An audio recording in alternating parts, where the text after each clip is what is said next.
வணக்கம், welcome to cinema பெட்டி YouTube channel. Actor Jayam Ravi நடிச்சு இன்னைக்கு ரிலீஸ் ஆன படம் அகிலன். இந்த படம் எப்படி இருக்குது அப்படிங்கிறது தான் நாம இந்த வீடியோவில் பார்க்க போகிறோம்.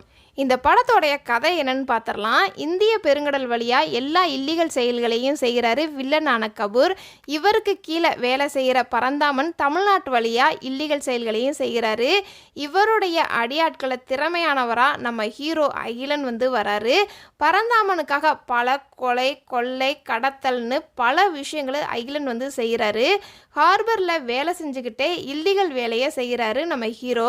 ஆனால் நம்ம ஹீரோ அகிலனுக்கும் ஒரு ஆசை இருக்குது. எப்படியாவது பெரிய வில்லனான கபூரை பார்த்தே ஆகணும் அப்படின்னு அவரை பார்க்குறதுக்கு பல விதமான விஷயங்களையும் செய்கிறாரு அகிலன்.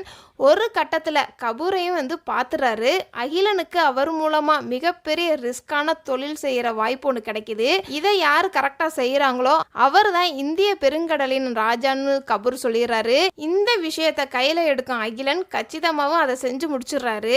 இதனால் பல பகையையும் பல எதிரிகளையும் சம்பாதிக்கிறாரு அகிலன்.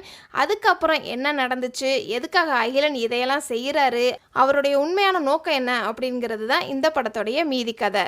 இந்த படத்தோடைய ப்ளஸ் பாயிண்ட் என்னன்னு பார்த்துடலாம். ஜெயம் ரவியோட ஆக்ட் தான் இந்த படத்தோடைய பெரிய ப்ளஸ் பாயிண்ட்னே சொல்லலாம். வழக்கம் போல் இல்லாமல் இந்த படத்தில் நெகட்டிவ் ரோலில் நடிச்சிருக்கிறாரு ஜெயம் ரவி. ஹீரோயினாக வர பிரியா பவானி சங்கரோடைய ஸ்கிரிப்டை இன்னும் கொஞ்சம் நல்லா எழுதியிருந்திருக்கலாம். தன்யா ரவிச்சந்திரனுக்கும் இந்த படத்தில் பெரிய ஸ்கோப் இல்லை. ஹரிஸ் பேரடி, சிராஜானி, ஹரிஸ் உத்தமன் தங்களுக்கு கொடுத்த கதாபாத்திரத்தில் கச்சிதமாக நடிச்சு கொடுத்துருக்குறாங்க. முக்கியமான வில்லனாக வர்ற ஆக்டர் தருண் இவருடைய கதாபாத்திரத்துக்குமே இன்னும் கொஞ்சம் ஸ்ட்ராங்காக எழுதியிருக்கலாம். இயக்குனர் கிருஷ்ணன் இந்த மாதிரி ஒரு கதை எடுத்ததுக்கே பாராட்டணும். ஏன்னா அந்த அளவுக்கு படத்துல நிறைய எஃபோர்ட் போட்டிருக்காங்கிறது ஸ்கிரீன்லேயே தெரியுது. சுவாரஸ்யம் இல்லாத ஸ்கிரீன் பிளேயா இருக்கிறது தான் இந்த படத்தோடைய மைனஸ் பாயிண்ட்னே சொல்லலாம். 2 மணி நேரம் 14 நிமிஷம் இந்த படம் ஓடுது. அதுல செகண்ட் ஹாஃப் கொஞ்சம் ஸ்லோவா போகுது. இதை கொஞ்சம் விறுவிறுப்பாக்கி இருந்தாங்க அப்படின்னா இந்த படம் இன்னும் நல்லா இருந்திருக்கும். உலக அளவில் அரசியல், பசி குறித்து பேசியிருக்கிறாங்க. இந்த சீன்களுக்காகவே இந்த படத்தோடைய டீமை பாராட்டலாம். இயக்குனர் ஜனநாதனுக்கு சமர்ப்பணமாக இந்த படத்தை கொடுத்துருக்குறாங்க. இந்த படத்தோடைய டீம் வியாபாரிகளுக்கு ஏழையோட பசி தெரியாதுன்னு கருத்தை முன் வச்சிருக்கிறாரு இந்த படத்தோடைய இயக்குனர் கிருஷ்ணன். அதுவுமே இந்த படத்துல ப்ளஸ் பாயிண்டா இருக்குது. இந்த படத்தோடைய பிஜிஎம் சாம்சியஸ் இந்த படத்துல கொஞ்சம் கூட விறுவிறுப்பு குறையாம இருக்கிறதுக்காகவே பிஜிஎம் சத்தமா போட்டிருக்கிறாரு.